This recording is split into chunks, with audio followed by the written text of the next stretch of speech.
उदयपुर में चाकू से घायल देवराज की मौत के बाद जो है वो उदयपुर के अंदर माहौल गरमाया, लेकिन प्रशासन ने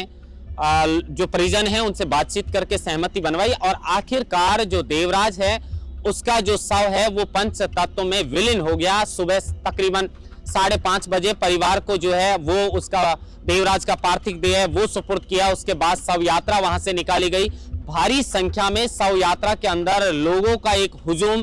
जो देवराज अमर रहे इस तरीके के नारे लगा रहा था और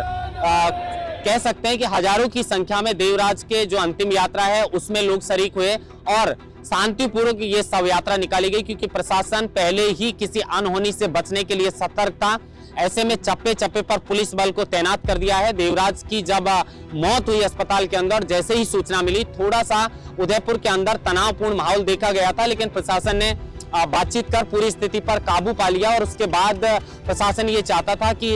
जो देवराज है उसका शव है जो उसको रात को ही जो है वो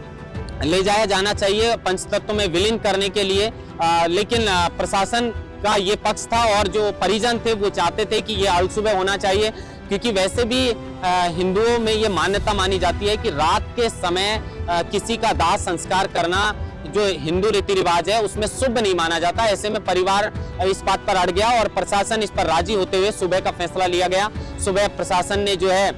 वो देवराज के शव को परिजनों को सुपुर्द करवाया। उसके बाद जो है उनकी शव यात्रा निकाली और देवराज पंचतत्व में विलीन हो गया। देवराज अमर रहे के नारे लगे, लेकिन अब सबसे बड़ा जो सवाल है वो खड़ा होता है कि आखिर देवराज का जो गुनहगार है, देवराज का जो आरोपी है, जिसको लेकर लगातार तमाम जो वहां पर लोग थे, परिजन थे, जो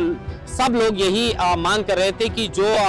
आरोपी है उसको फांसी की सजा होनी चाहिए। अब ये कोर्ट का जो है कोर्ट को फैसला लेना होता है कि क्या इस केस में कानूनी प्रक्रिया अपनाई जाएगी, किस तरीके से उसको किन धाराओं के अंदर जो है क्या सजा मिलनी है, क्योंकि वो भी 10वीं क्लास में देवराज का दोस्त था पहले और 10वीं क्लास में पढ़ता था। दोनों में किसी बात को लेकर बिगड़ी और ये चाकूबाजी की नौबत आ गई, लेकिन वो नाबालिग है। ऐसे में उसको क्या सजा मिलेगी और उसको जो है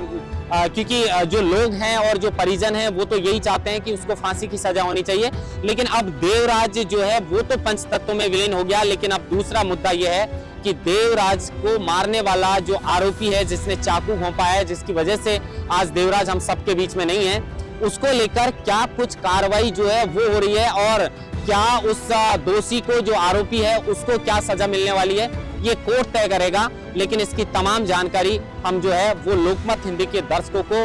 हर वक्त अपडेट करते रहेंगे, हर वक्त बताते रहेंगे। महेंद्र भासुरका, लोकमत हिंदी, जयपुर।